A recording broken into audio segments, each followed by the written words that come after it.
Welcome to the Language Alchemy Podcast, and thank you for joining me today. This is your host, Alejandra Siroka, a transformative communication teacher and coach who is devoted to helping multicultural individuals, change agents, and couples engaged in personal growth transform their lives and relationships through conscious communication. Today, I have a beautiful treat for all of you, my dear listeners. You know how I talk about the importance of authentic communication and the ability to be able to have healthy, mature conversations about difficult topics with people we love. Well, today I have the honor of having two very special guests.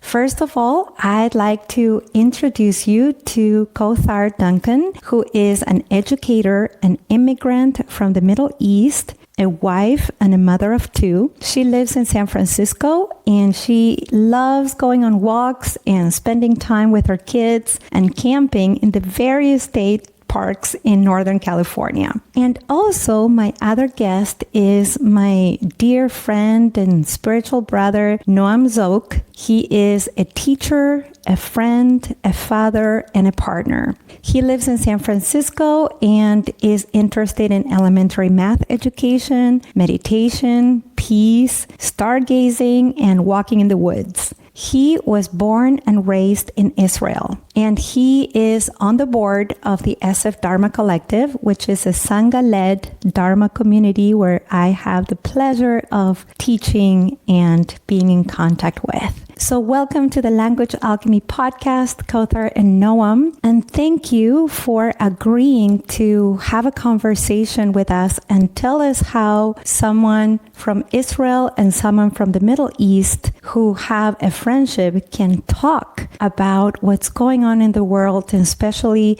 in the wars in the Middle East and Gaza, like you have. Thank you, Alejandra. Thank you. So first of all, I'd love for you to tell us a little bit about how you met and how your friendship unfolded. I'll start. I was working in the San Francisco Unified School District math department as a math coach, and I would go out to schools and support math teachers. And I was visiting El Dorado School, where Kawthar was the 5th grade teacher. And I came in to observe her class, and I was just like, what? This is an amazing teacher. At one point, we had an opening in the math department. So I recruited her, and so she joined the math department. Is that right? Is that how we met, Kawthar? Yes, that is correct. And from there, what happened? You both decided to be friends. Tell us a little bit of that history. You told the first part. Part two, pandemic happened. There was shelter in place. And at that time, I was actually transitioning back into the classroom. We all remember that time of uncertainty and not knowing when we can and cannot see people that we love and care about. Actually, at that time, Noam took a trip to Israel because his mom at that time wasn't doing well, and she has since passed away. So I remember hearing about Israel and Noam's experience in Israel then, because we were colleagues and we would Zoom in kind of like similarly and have meetings. But fast forward to that, when we were able to see each other, staying like 6 feet apart, Noam was always one of the friends that I reached out to, and I was pregnant with my daughter. We've been friends with both my pregnancies. We've known each other with my son Hugo and now with my daughter Amira. I just find that amazing that Noam has been with me through that journey. So yeah, I feel like part two started because we weren't able to see so many people, and you had to pick and choose because, the 6 feet apart and our work schedules and things like that. I remember going on walks a lot with Noam, and then after I had my daughter, I had taken time off from working. And one thing I know is to make sure I have the adult relationships, because that meant a lot to me. And Noam was one of the few friends that I stayed in touch with. We would go with my newborn and stroll around the neighborhood and be able to check in. And it kind of just stayed that way. We always found time to connect. Yeah, thank you. And it sounds like you connected at a very important moment in your life, Kawthar, where you were having your children. And for you, Noam, you were also going through visiting your mother who was ill, and then going through the passing of your mother, and also having to shelter in place to decide who we were going to have in our pod or in our intimate circle of friends. And these were really important moments in your personal lives that you were going through. And I'm wondering, when did you start discussing topics, social topics, political topics, geopolitical topics that were perhaps close to your heart and close to your identities? Should I go? Should we take turns? Yes, you go first. I like the pattern we're in. Yeah.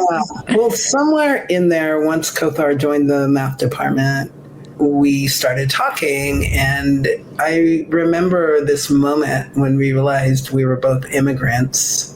And we started sharing with each other our stories. And even though I lived in the US a little bit when I was younger, we both actually did our last immigration here. Kawthar's only immigration, my last immigration here at around the same age, 12 or 13. And that we were both from the Mideast. And there were huge differences in our life stories, but there was that similarity. And I think it was a thing we bonded about. Kawthar, I never remember the order of things, but as we got to know each other more and shared more personal stories, one is I remember Kawthar telling me about the way that she came to the United States, which was as a refugee, which is very different than how I came. And that had a huge impact on me. And the second was her telling me about her experiences in the US after 9/11, and that had a huge impact on me. So now I'm sharing some of the differences in our life stories, right? And I've been fortunate to not experience any kind of overt anti-Semitism in my life. And Kawthar has experienced Islamophobia, as it's called, in hers. That had a big impact on me. And at some point around then, I remember telling Kawthar that an impactful thing that happened in my childhood, being raised in Israel and having some messages from culture about Arabs are bad, they're our enemy.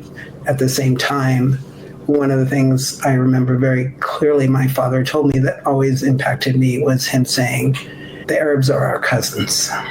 Getting chills. So Kawthar and I started calling each other cousin.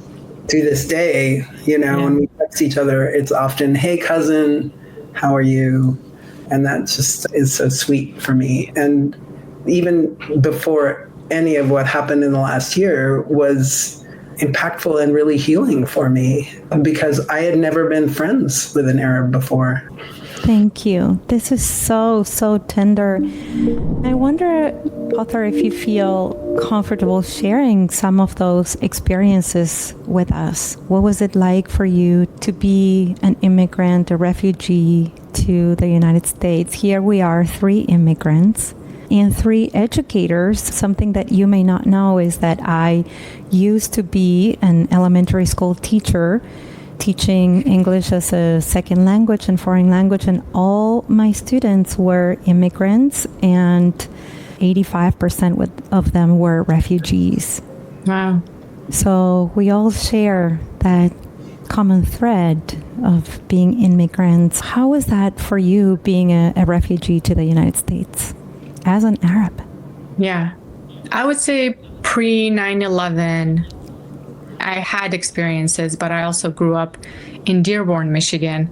I was somewhat sheltered because it is a large population. Specifically, Dearborn has a large population of Arab Americans outside the Middle East. Pre 9/11, if there were things around me, and I was learning English as a second language, I don't think I was really experiencing or understood what was happening around me. My parents probably can tell you their experiences are probably very different than mine was as a middle schooler and then high schoolers. But definitely post 9/11, very different to be an immigrant and to be a refugee, and now to be an American citizen here in a place that is home. It is home for me, but others don't see me as a person that belongs here and that I've harmed this country.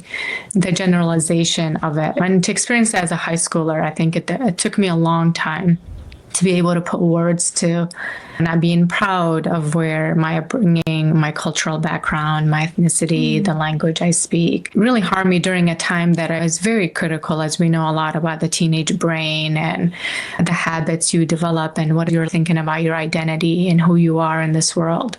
I didn't want to be anywhere near my parents because they were visibly Muslim. My mom wears a hijab. They both speak broken English, so you can tell they're immigrants.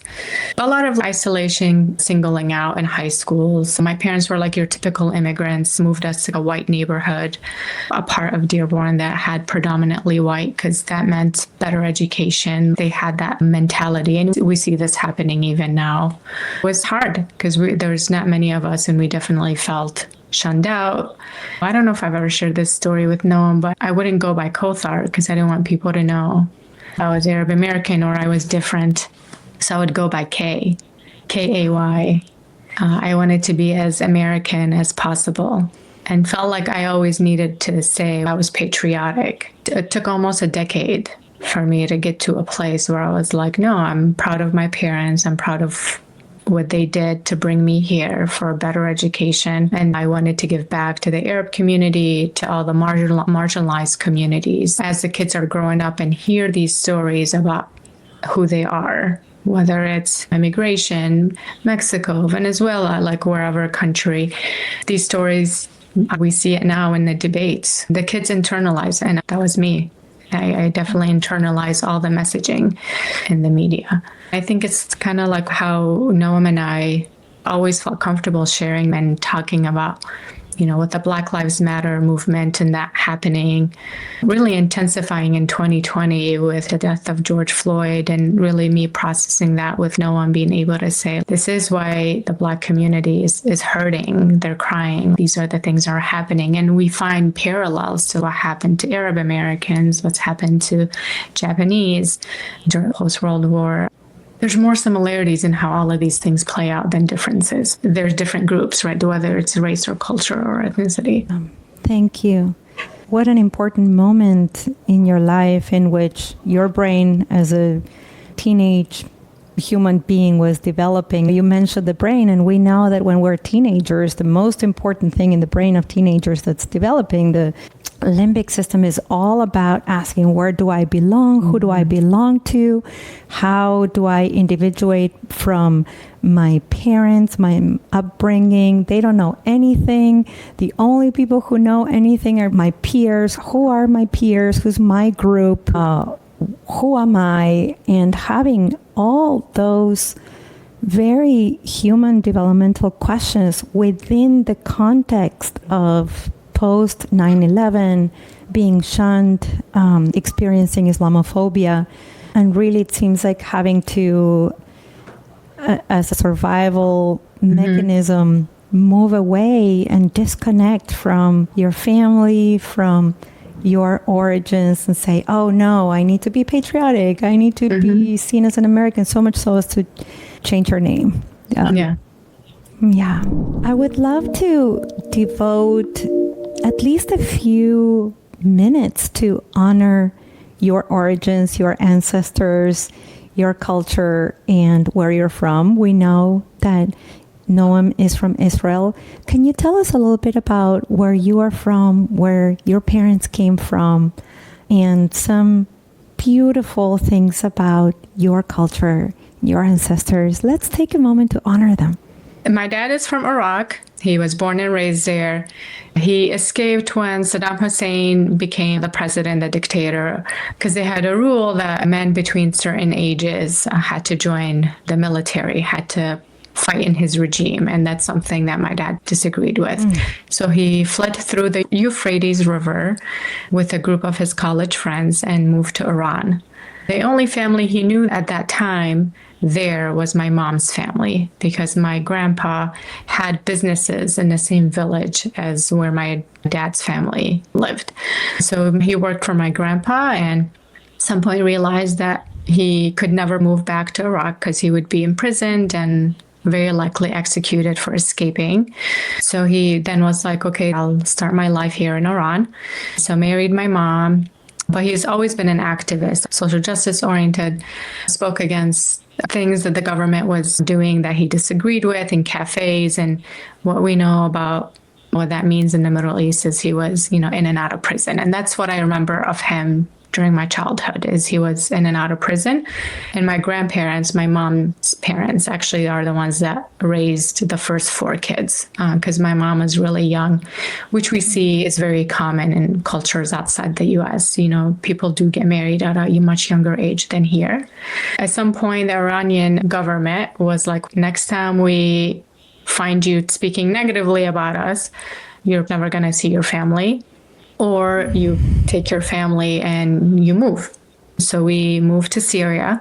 We lived there for 6 years. And now, in retrospect, I see the trauma that I had on my own mom, being away from the only people she's ever known and the people that were helping her raise us. For the most part, up until then, she was like a single parent at a very young age. But we at least were close to Iran. In Syria, my grandparents did come and visit us. During those 6 years that we lived in Damascus in Syria, my dad would apply for us to come to the United States on refugee status.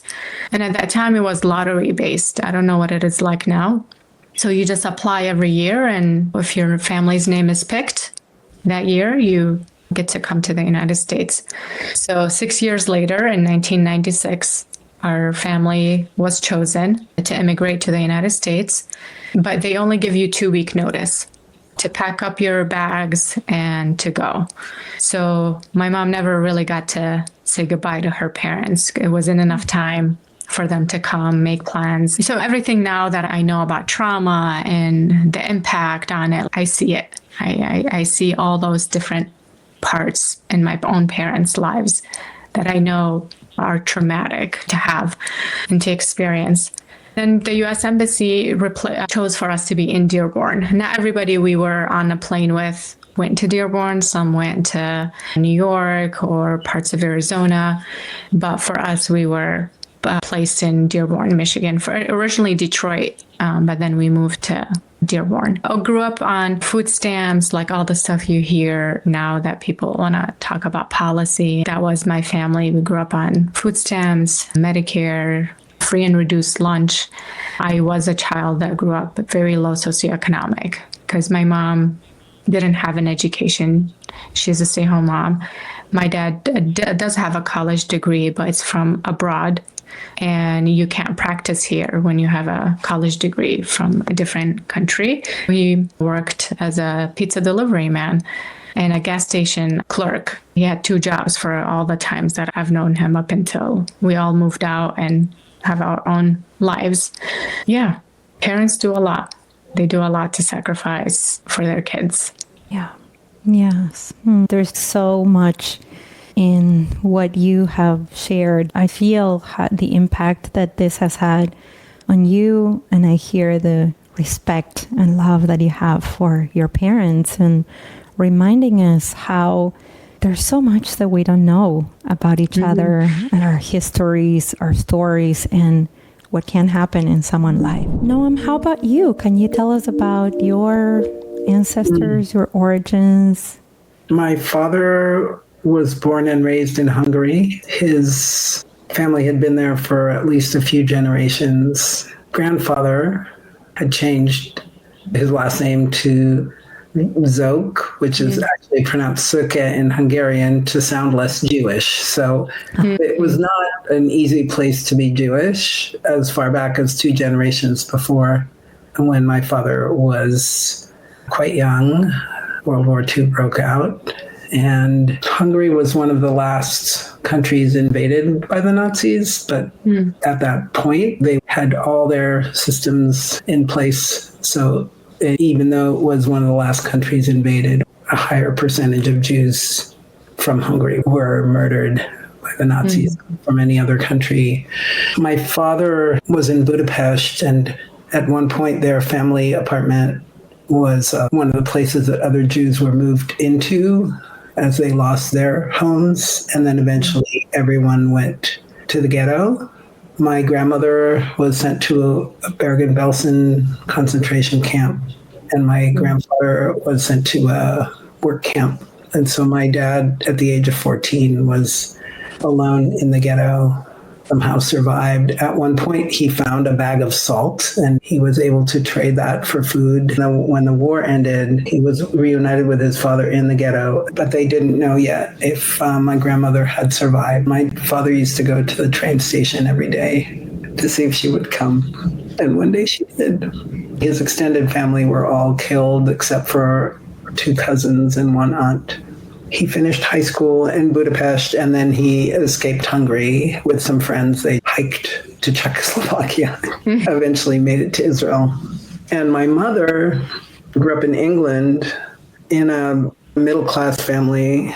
When she was 7, her parents were afraid that the Nazis would invade England. They couldn't leave because no country would take them. But they were able to send her and her older sister to the United States. So my mother and her older sister, along with hundreds of other Jewish children from England, got on a boat and traveled to the United States. A different kind of trauma. And I remember when my son turned 7, imagining what it must have taken for my grandparents to have been willing to, can you imagine? Yeah. Hugo is 7 now. Can you imagine putting him on a boat? My mother and her sister lived with foster family for 4 years and were eventually able to go back. And my mother would write a letter to her parents every week. And of course, England never was invaded, but they still couldn't go back for 4 years. And then my mother's family moved to the US. But after a year, they moved to Israel. So there in Israel is where my parents met at the university. My brother was born something like 9 months after they married, and then I was born. Thank you. Thank you both for sharing your histories, your stories, and for honoring your ancestors. This conversation was so rich that I would like to pause right here, so that you can take it all in, all that you have heard from these 2 wonderful people, someone from Israel and someone from Arab countries who migrated to the United States and found themselves becoming friends. You will have access to the second part of their conversation, in which Noam and Kawthar discuss how they were able to talk about the war in Gaza in a way that deepened their relationship, and how they were able to share their experiences and opposing perspectives on the war in the second part of this conversation, which will be released on November 6, 2024. And I can assure you, it is very powerful. Now, before we end this episode, I have a very special invitation for you. I want to invite you to an 8-week online course that is starting soon on November 10th. The course is called Choosing True Connection, a course designed to give you the communication tools you need at this very moment in history to help you communicate authentically and have healthy conversations about difficult topics without losing your cool, taking it personally, or giving up on the people in your life. Go to languagealchemy.com/enroll to find out more. Thank you so much for listening, and tune in to the second part of the conversation on November 6, 2024. And as we say in Argentina, ciao ciao. Original music by Gary Lapo. You can find all links in the show notes at languagealchemy.com.